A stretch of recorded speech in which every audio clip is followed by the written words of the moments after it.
Indian army ৰাহুলক আপুনি ভাল পায় নেকি? তেন্তে এই ভিডিঅ'টো শ্বেয়াৰ কৰক। অসমৰ পৰা কেৰালালৈ যাব পাৰিব কম টকাৰ ভিতৰত। আগতীয়াকৈ দিব নালাগে এটকাও কাউণ্টাৰত গৈ টিকেট সংগ্ৰহ কৰক। অসমৰ নগাঁও, হোজাই, লংকা, গুৱাহাটী, দৰং, ধেমাজি, বঙাইগাঁও, আলিপুৰদুৱাৰ পৰা বাছেৰে যাব পাৰিব পানীৰ দামত তামিলনাডু, চেন্নাই, কেৰালা, বেংগালুৰুলৈ। আগতীয়াকৈ নিদিব এটকাও কাউণ্টাৰত গৈ টিকেট সংগ্ৰহ কৰিব। অতি কম টকাত অসমৰ যিকোনো প্ৰান্তৰ পৰা বাছেৰে আৰামত যাব পাৰিব বহিৰাজ্যলৈ। ভিডিঅ'টো শ্বেয়াৰ কৰিলে আপুনি পাব 500 টকা এটা ৰেহাই।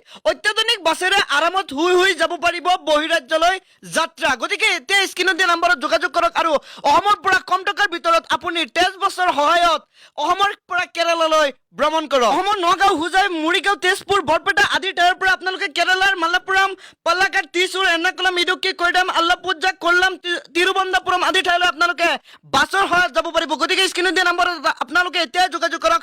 আপোনালোকে শুই ডান্স কৰি যাব পাৰিব অসমৰ পৰা কেৰালালৈ।